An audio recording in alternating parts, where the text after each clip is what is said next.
No nii, probleem, küsimus. Meil on sellised liblikad. Meil on selline auk. Meil on selline CD-plaadi ümbris. Ekraan. Ja valgusallikas. Eesmärk saada liblikad sellele ekraanile, ehk siis liblikate kujutis sellele ekraanile. Mida teha? Nüüd, kuna meil lääts ei ole, me räägime kujutistest, midagi oleks vaja teha, siis teil võib meelde tulla, et auguga saab teha seadet, mille nimi on kaamera obscura, mis põhimõtteliselt töötab sama hästi kui lääts, kui meil ei ole väga nõudlikud oma pildi kvaliteedi osas. Ja kui meil on piisavalt palju valgust. Ja sel korral me ikkagi ju saame rääkida samast nägemise sellest üldisest skeemist, et meil on kuskil mingisugune valgusallikas.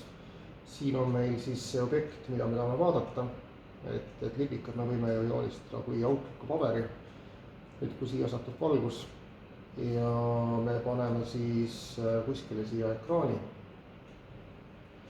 siis kui siin ees on auk, siis valgus satub siit läbi, siit selle koha pealt valgus läheb läbi, kui me joonistame siit mingi teise suvalise kiire, siis ta satub siia ja põhimõtteliselt joonistub siis kujutis.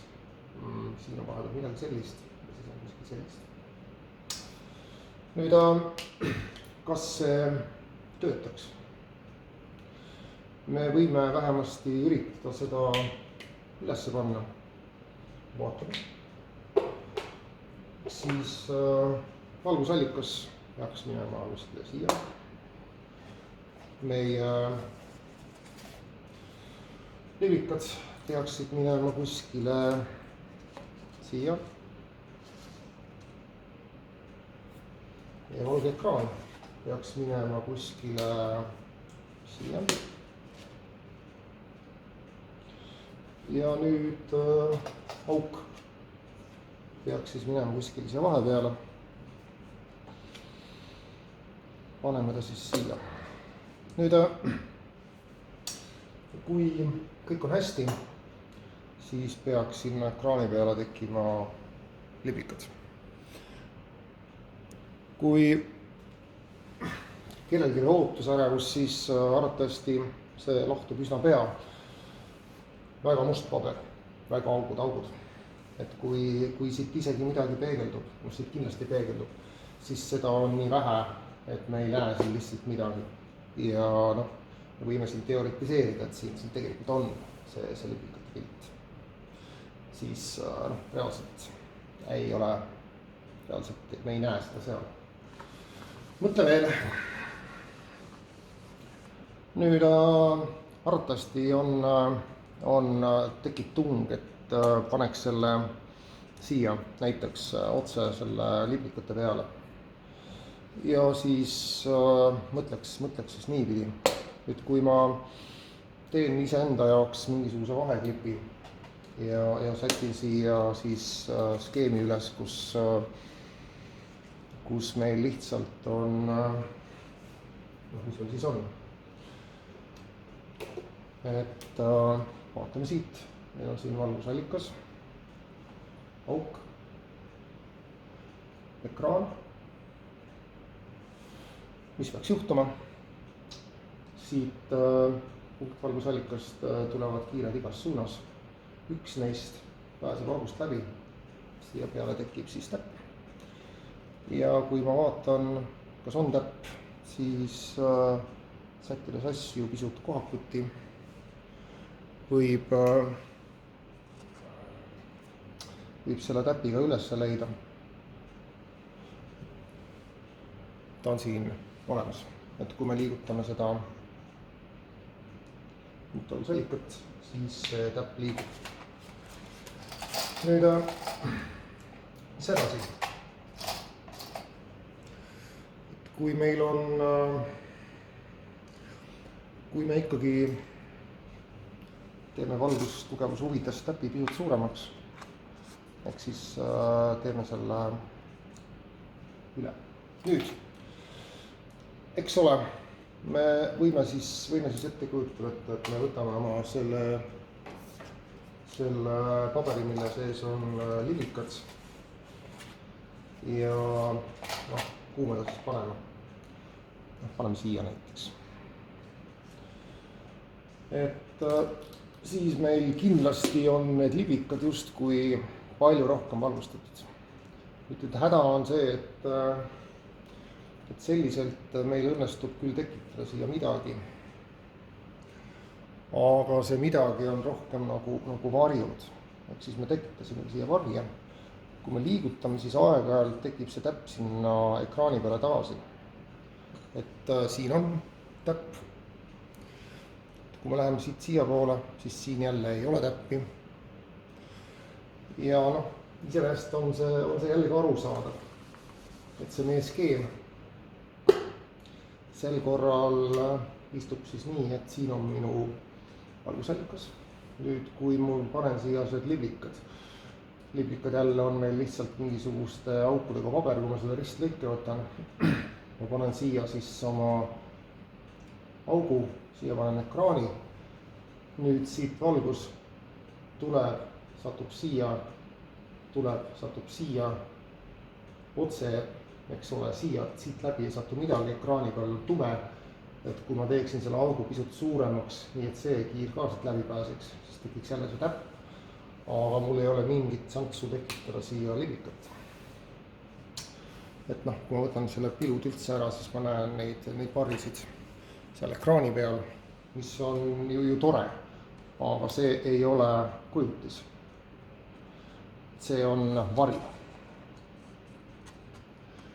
Nüüd, kuidas siis saab? Et just kui peaks endale aru andma, et mis üldse peab, et milline peab olema see objekt, mida meil üleüldse on võimalik näha. Ehk siis, kui me kujutame ette, et meil on näiteks, mis meil on? Tegelikult peaks vist pigem küsima, et mida objektid tavaliselt teevad selleks, et me neid näeksime. Nüüd see esimene skeem, kui me laseme siit valguse mingisuguse objekti peale, siis eks ole reaalselt see valgus siit läheb igale poole ja siis kui me oleme näiteks siis selle koha peal, siis midagi satub ka silma ja me näeme seda objekti. Valgusallikat ei näe sellisel kujul, aga me näeme seda objekti. Nüüd need liblikad ei hajuta niimoodi valgust. Aga meil on veel kasutamata üks komponent, ehk siis see CD-plaadi ümbris. Et CD-plaadi ümbris hajutab. Ehk siis, kui te vaatate maailma läbi CD-ümbrise, siis on ta tuhm. Ehk siis siit valgust tuleb läbi, aga me näeme ainult seda pinda. Ehk siis, kui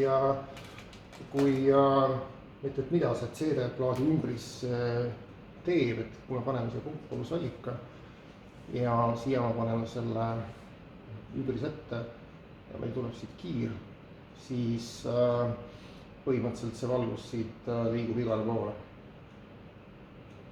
Ehk siis nüüd on see meie punktvalgusallikas. Kui me vaatame siit, siis need kiired lähevad siit igale poole ja nüüd me näeme seda punkti. Ja kuna see valgus läheb igale poole, siis me näeme muidugi kogu seda kohta, mis on valgusega kaetud. Ehk siis põhimõtteliselt me näeme seda laiku, valguse laiku, mis sinna peale satub. Nüüd ja seda saab ära kasutada, sest me nüüd, eks ole, saame võtta, et see on meie punktpoolusallikas.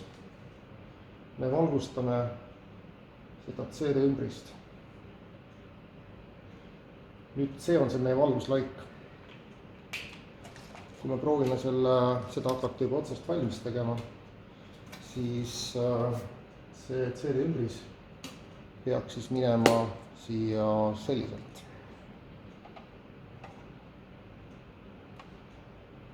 Siia teine ots ka kinni.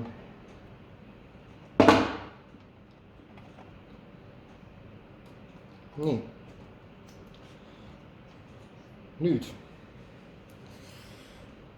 Nüüd see piirkond siin. See piirkond meil, iga selle piirkonna punkt käitub kui punktvalgusallikas, see on see pind siin. Ja kui me nüüd siia ette paneme oma selle liblika, sätime ta, teeme jälle oma selle liblika sellisel kujul, siis eks ole, siin taga on kindlasti üks punkt, mis on valgustatud ja see punkt siit läbi selle augu käitub kui punktvalgusallikas. Ja kui me paneme siia augu, siis midagi satub siit august ka läbi ja ekraani peale. Need jäävad kinni. See läheb läbi ja siia tegib punkt. See siit samamoodi kiirgab igale poole. Üks neist suundadest läheb siit ja siia tekib teine punkt. Ja põhimõtteliselt need kaks kohta ongi juba olemas.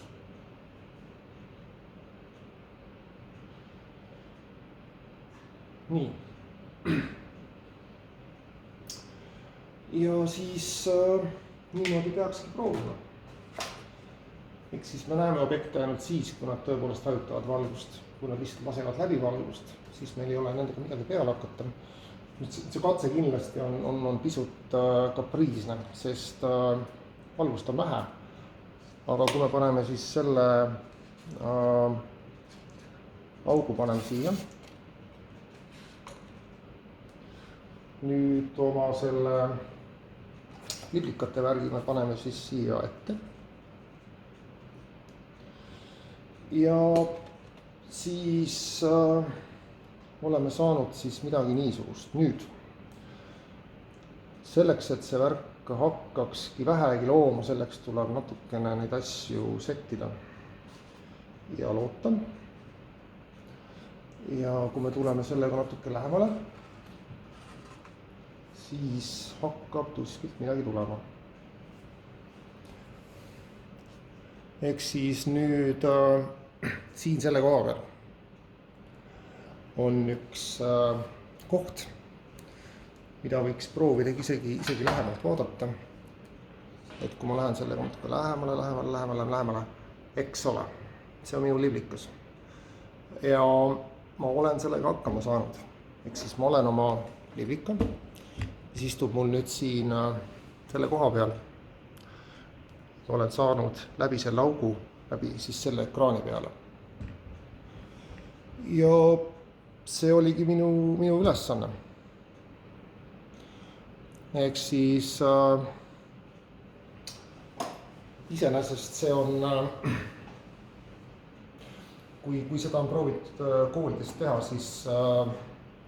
siis see ei ole väga tihti õpilastel nii iseenesetarkusest välja tulnud, aga eks ta ongi juba pisut selline arusaamise ülesanne, et sa saaksid aru tõepoolest, et millal üleüldse me saame loota, et meil mingisugune kujutus tekib. Varjude puhul me ei saa, et meil ekraani puudumine ei ole argument selleks, et me saaksime seda ekraani puudumist kusagile mis iganes optilises süsteemis kujutiseks vormida. See lihtsalt ei tööta niimoodi. Meil on võimalik kujutiseks vormida neid kohti, mis hajutavad valgust. Ehk siis neid kohti, kus toimub midagi sellist, et valguskiired istuvad. See võib olla ka niimoodi, et need tulevad teiselt poolt. Ehk siis nad ei teki siin, vaid nad lihtsalt fokusseeruvad siin. Ka siin me saame seda punkti vaadata, kuigi siin midagi ei ole. Aga meil ei õnnestu, eks ole, teha seda kuidagi teistmoodi. Ehk siis jah. ei oska seda rohkem seletada. loodetavasti oli põnev.